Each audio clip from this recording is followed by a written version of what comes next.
किसका है? ईमानदारी। नहीं तो हाथ उठा लो, प्यारा कोई और है। दुनिया को धोखा देना, लेकिन उसको धोखा मत देना। और अगर नहीं प्यारा है तो आज से प्रार्थना करना कि वो मुझे प्यारा हो जाए। मेरे प्यारे का नाम श्री कृष्ण। अरे मेरे प्यारे का नाम श्री कृष्ण। हाँ मेरे प्यारे का नाम श्री कृष्ण। मेरे प्यारे का नाम श्री कृष्ण।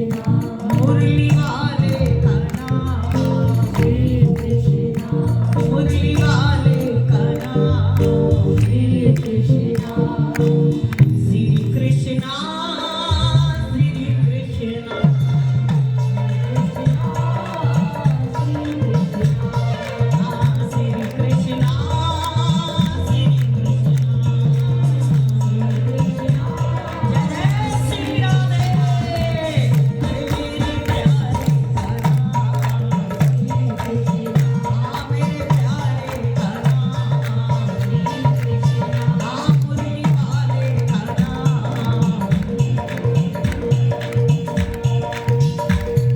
इतनी जोर आप लोग बोलते हो अपने घरों में। ईमानदारी से बताना, जब घर में बोलते हो, झगड़ा करते हो, लड़ाई करते हो, मेरी तेरी करते हो, तो ऐसे बोलते हो जैसे बोल रहे हो। अगर ऐसे बोलते हो तो बहुत सभ्य हो, बहुत अच्छी बात। और अगर नहीं तो जरा प्यार से बोलिए, अरे मेरे प्यारे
दुनिया वालों पे भरोसा मत करो, क्योंकि दुनिया कब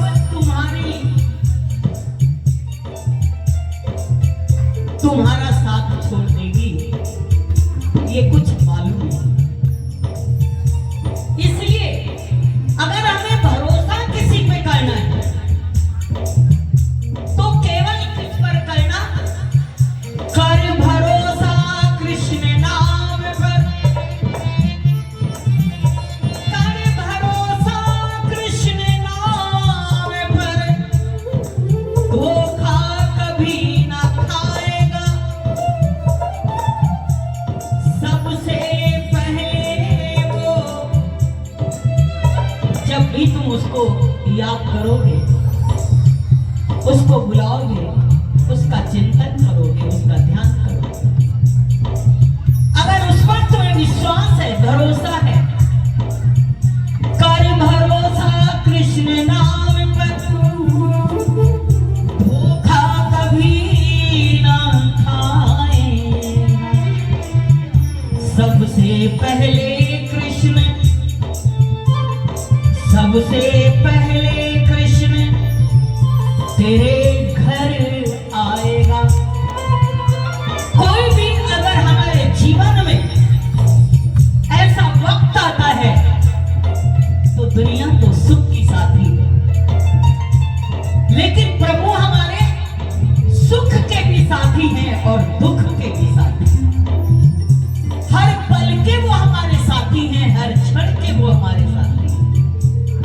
इसलिए सबसे पहले अगर वो हमें, हम उसको याद करते हैं, उसका ध्यान करते हैं, तो सबसे पहले वो हमारे पास आता है। किस रूप में आता है? कभी किसी रूप में, कभी किसी रूप में, किसी समय बल के रूप में, किसी समय ज्ञान के रूप में, किसी समय सांत्वना के रूप में, किसी समय व्यक्ति के रूप में। मालूम नहीं वो किस रूप में आता है। हम ये सोचने लग जाते हैं कि हमने बड़ी बड़ी मुसीबतों से अपने आप को निकाल दिया। तुमने नहीं निकाला, कोई खेवैया था जिसने हाथ पकड़ करके तुमको पार कर दिया। लेकिन उसकी ये बहुत बड़ी कृपा है, ये बहुत बड़ी उसकी दया है। वो अपना हाथ कभी दिखाता नहीं, वो अपना हाथ कभी दिखाता नहीं। हम लोग तो हाथ दिखा करके सब कुछ करते हैं कि मैंने किया, मैंने किया, मैंने किया। लेकिन हमारे ठाकुर जी करते सब कुछ है, लेकिन दिखाते कुछ भी नहीं। इसलिए सबसे पहले वो हमारे पास आता है और हमारे जीवन में वो हमारा संगी साथी, सहारा, हमारा बल, हमारी ताकत बन करके और हमारा साथ देता है। इसलिए मेरे प्यारे का नाम श्री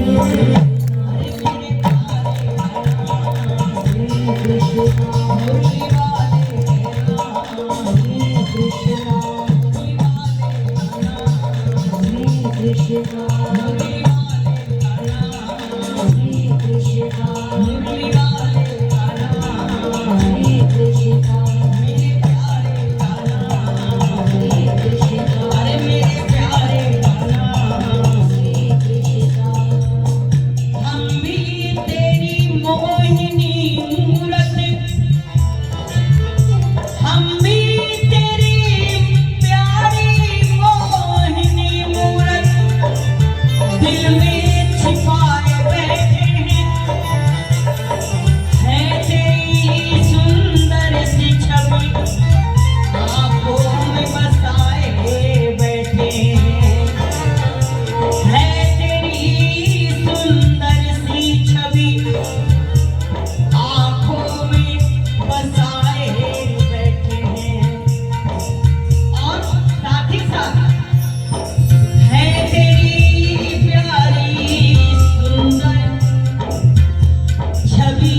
सुध बुध खो रही राधा रानी, इंतजार अब सहा न जाए, कोई कह दो सावरे से वो जल्दी राधा के पास आए।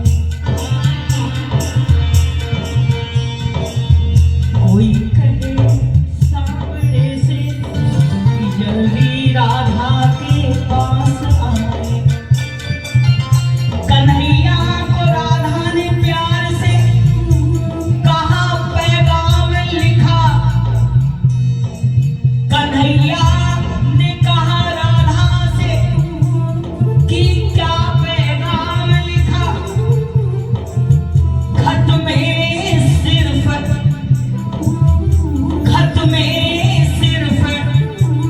कान्हा का नाम लिखा। कोई पैगाम नहीं है, कोई चाहत नहीं है, कोई इच्छा नहीं है। जैसे जैसे उसके करीब पहुंचते जाओगे, संसार की आकांक्षाएं, संसार की इच्छाएं, संसार की वासनाएं, संसार की आशाएं समाप्त होती जाएंगी। बड़ी सुंदर एक राधा थे, कुछ विदेश घूमने के लिए गए।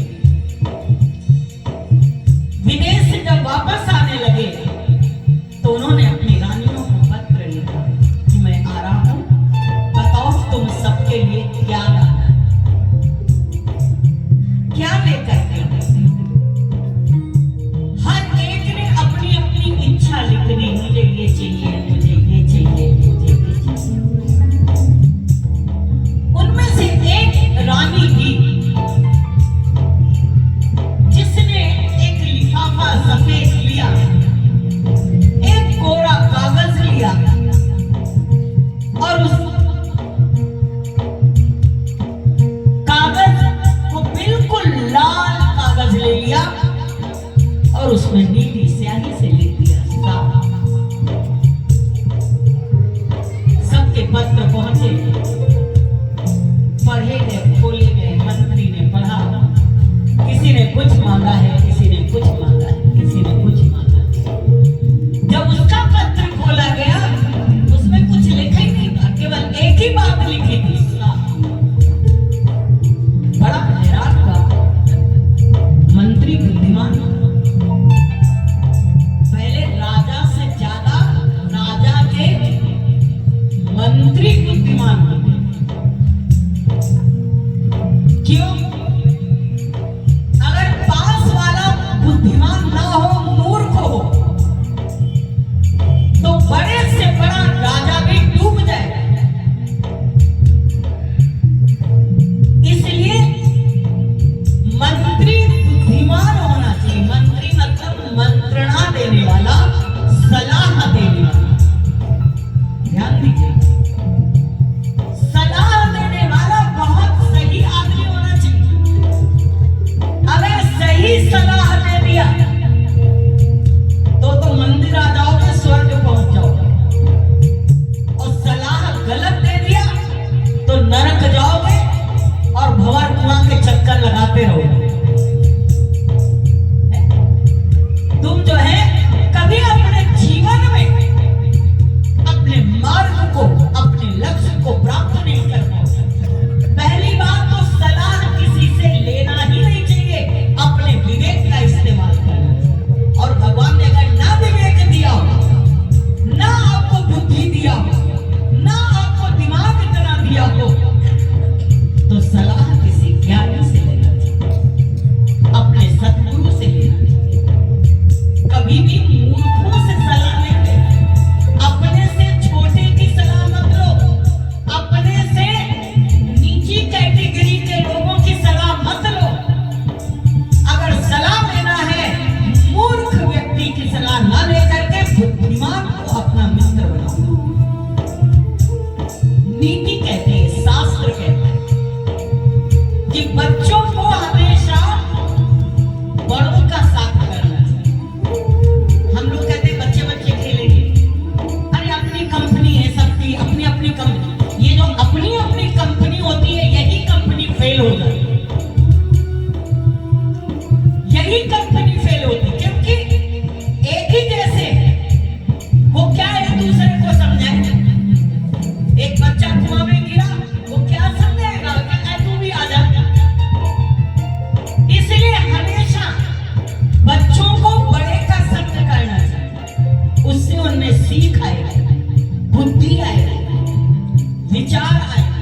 में और पागल हो गई।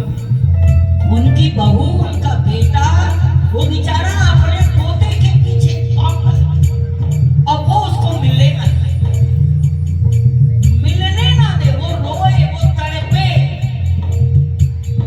इसलिए या तो सतर्क हो जाओ, अपना काम खत्म, तू जाने तेरा काम जाने, भैया मेरे को अब आगे मतलब,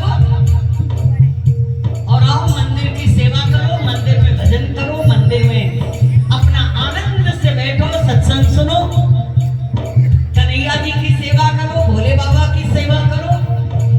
मोह अत्यधिक करो ही नहीं, क्योंकि रामचरितमानस के अंदर कहते हैं कि मोह सकल व्याधि में करूला, और तेहि ते पुण्य उपजहि बहुशूला। सारी बीमारियों की जड़ है मोह। जितने दर्द हैं हमारे जीवन में वो हमारे मोह के कारण है, और उस मोह से ही अनेक प्रकार के रोग पैदा होते हैं, जिसका जहां भी मोह होगा। इसलिए हमेशा इससे मुक्त होने का प्रयास करो। कहीं तक आपकी जिम्मेदारियां हैं, और कहीं के बाद उनकी जिम्मेदारियों को उनको दे दो, और आप अपने हरि भजन में लग जाओ, अपने सुमिरन में लग जाओ, अपने सत्संग में लग जाओ। पागल हो गए, पागल खाने में चले गए पोते के प्रेम में। इसलिए वो हमको छोड़े, एक मंत्र सीख लो, कोई हमको छोड़े उसके पहले तुम ही उसको छोड़ो, क्योंकि वो हमको छोड़ेगा तो तकलीफ ज्यादा होगी, और तुम छोड़ दोगे तो तकलीफ कम होगा। इसलिए तुम पहले ही छोड़ दो, भैया नहीं नहीं हमें भी आपकी जरूरत नहीं। कोई तुम्हारे मुंह पर कहे मुझे अब आपकी जरूरत नहीं है, तो तुम पहले ही कह दो हमको आपकी भी जरूरत नहीं है। जरूरत है तो एक बंसी वाले की, सांवरे की जरूरत, बाकी मुझे जीवन में किसी की जरूरत। अपने जीवन को कैसे सुखी रखोगे, कैसे आनंद में रखोगे, कैसे मस्ती में रखोगे, इसलिए सलाह सबसे मत लिया करो, और सबको अपनी बातें बताया भी मत करो। और अगर बहुत बड़ी समस्या है तो अपने गुरु या कोई बुद्धिमान मित्र से, मंत्रणा सबसे ना ली जाती है और ना दी जाती। सलाह देना भी नहीं, देना भी बहुत खतरनाक है। सक्सेसफुल हो गया तो आपकी सलाह मानी, देखिए मैं कहां का कहां पहुंच गया, और कहीं वो घाटे में चला गया, अरे तुम्हारी मानी थी, आज मेरा बंटा दारू, इसलिए देनी भी नहीं चाहिए। मंत्रणा बहुत बड़ी चीज है। इसलिए रामचरितमानस के अंदर कहते हैं कि सचिव वैद्य गुरु तीन जो, सचिव वैद्य गुरु तीन जो, प्रिय बोलई भय आस, राज धर्म तन तीन कर, हो ही बेगी है नाश। अगर सचिव मंत्री राजा को गलत सलाह दे देगा तो नष्ट हो जाएगा। गुरु अगर उससे आप छल और कपट करोगे तो आप संसार सागर में डूब जाओगे। वैद्य डॉक्टर एक गलत टेबलेट अगर रिएक्ट कर गई, रिएक्शन हो गया तो मर जाओगे। इसलिए इन तीनों से कभी झूठ नहीं बोलना चाहिए। डॉक्टर से है पेट में दर्द, और बताओ कहां दर्द है, सर में, तो गोली कौन सी मिलेगी, और खा लोगे तो उसके बाद हालत क्या होगी। इसलिए गुरु से झूठ नहीं बोलो, डॉक्टर से झूठ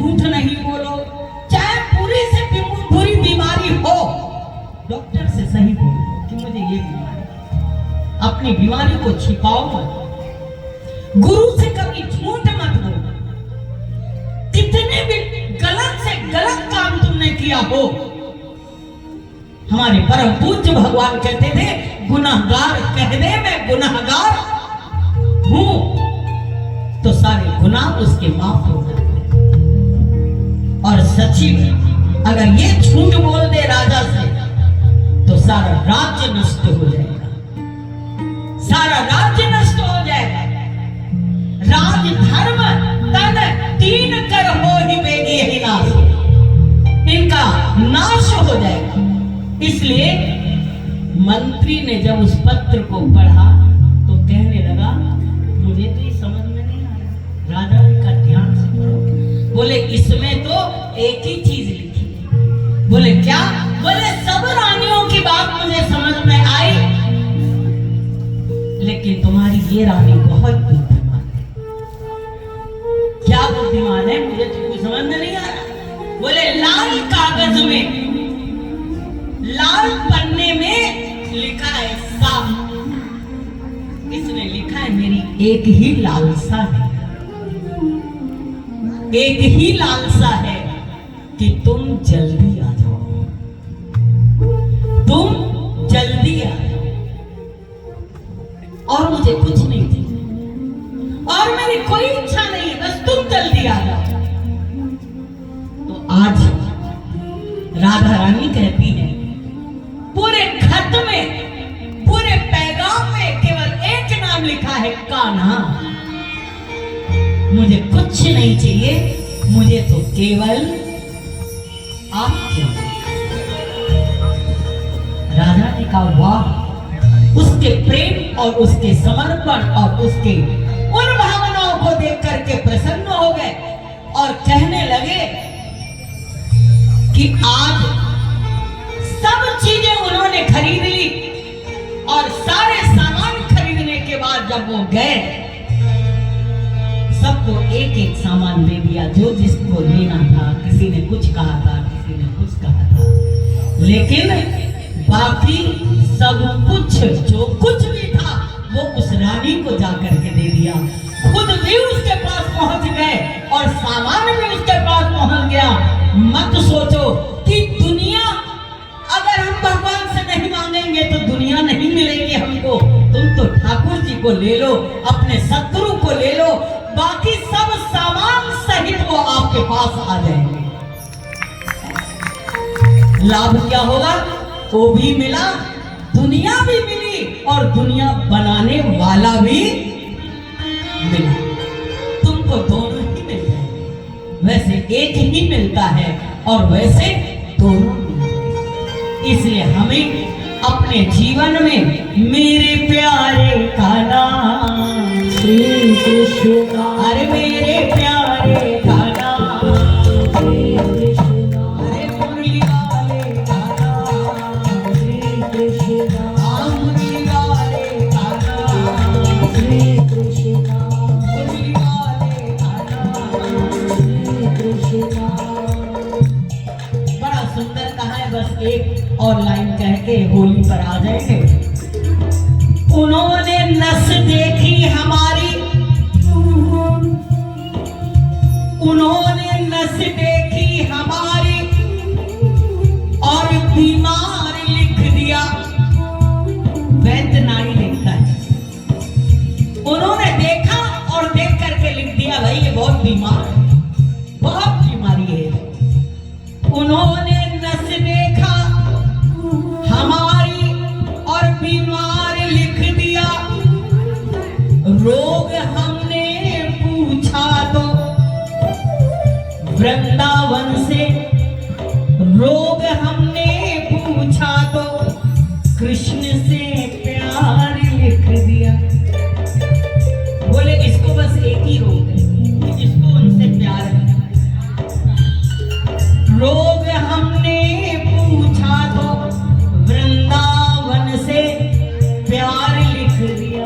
मैं वृंदावन जाती हूँ, बहुत बीमार देखती हूँ,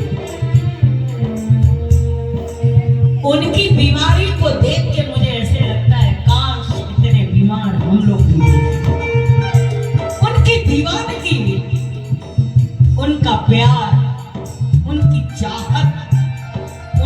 त्याग,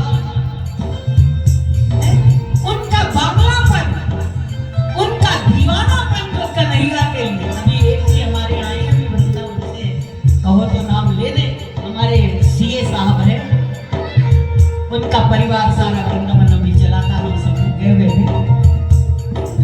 उनकी धर्म पत्नी ऋचा जी आई तो कह रहे मुझे लग ही नहीं रहा हम वृंदावन से अभी आए। सारा दिन बस केवल उनका भजन सुनती रही। आश्चर्य कब हुआ तो कल रात को सीए साहब आए थे, बोले गुरुजी आप दिन में जो मेरे पास टिफिन आया तो किसी न दाल न सब्जी, किसी में नमक था ही नहीं, किसी में नमक ही नहीं था, खीर का खाना। बोले मुझे होश ही नहीं, मुझे होश ही नहीं। ये दीवाने की सबको भगवान के आगे अपना मत्था पटको, सर पटको कि मुझे भी अपना दीवाना बना दो।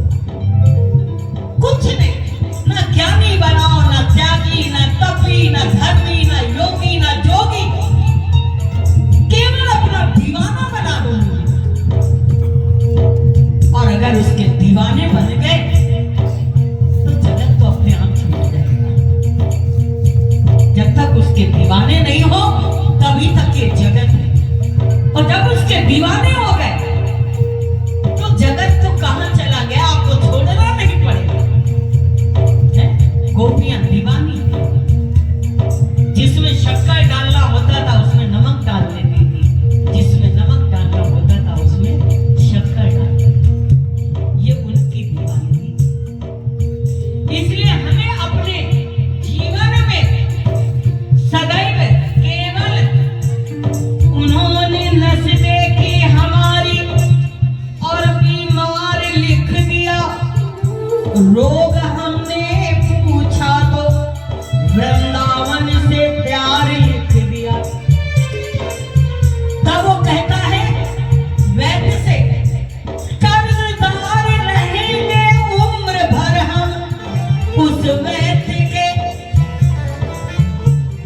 कर्जदार रहेंगे उम्र भर उस वैद्य के, क्योंकि दवा में उसने राधे कृष्ण का नाम लिख दिया।